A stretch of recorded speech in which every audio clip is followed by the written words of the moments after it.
Здравствуйте, мои дорогие! Я снова рада видеть вас на своем канале. Ну что, девчоночки, новый урок. Поехали!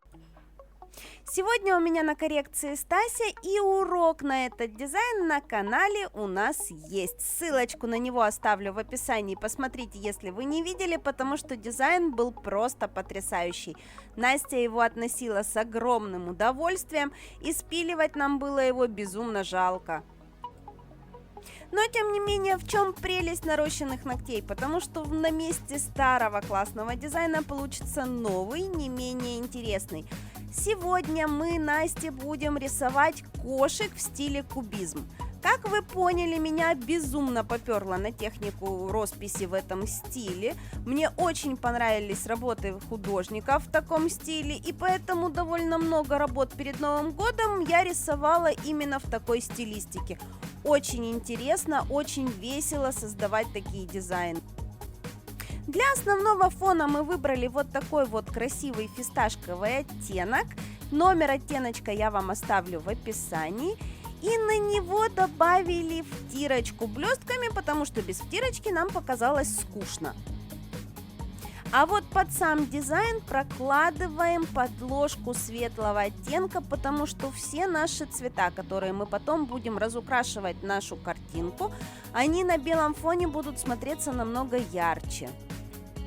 А теперь переходим к подмалевку. Здесь для того, чтобы не сбить пропорции кошки, хотя она изначально не очень-то пропорциональная, я накидала ее себе сначала карандашиком и потом уже красочкой наводила контуры. В принципе, можно было этого и не делать, но для людей, которые плохо понимают пропорции или плохо владеют кистью, этот прием облегчит задачу. Возьмите, забавьте поверхность ноготочка, возьмите простой карандаш и набросайте себе эскиз. Далее тонкой кистью и черной красочкой набрасываем для себя контуры нашей будущей разукрашки. Сразу же делим все основные элементы на те запчасти, которые мы хотим видеть в готовом дизайне, но при этом на данном этапе за чистотой линий мы сильно не следим, потому что в дальнейшем мы все равно еще будем окончательно прорисовывать все элементы, окончательно вычищать наши линии.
Выбираем те цвета, которыми мы будем разукрашивать, выставляем по капельке цвета на палитру, и начинается процесс. Девочки, здесь вас никто ни к чему не обязывает. Какие цвета хотите, те и берите. В каком порядке, как вы их между собой будете перемешивать. Все, что угодно в данной стилистике допустимо. Поэтому отпустите свою фантазию, подумайте просто, чего вы хотите получить в конечном итоге, и сделайте.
После того, как мы полностью разукрасили нашу заготовочку, мы дублируем кое-где белым цветом для того, чтобы добавить яркости. Для того, чтобы выделить на передний план те моменты, которые мы считаем основными.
Ну а после финиша мне все равно показалось немножечко скучновато, и я пробежалась дополнительно белым цветом, обведя кошку, для того, чтобы кошка прям заиграла. Здесь уже по желанию, как вам захочется, вы можете этот этап делать или пропустить. Вот такие ноготки у нас сегодня получились. Надеюсь, вам понравилось, надеюсь, вам было полезно и интересно. Я же с вами на сегодня прощаюсь. Всем до новых встреч. Пока!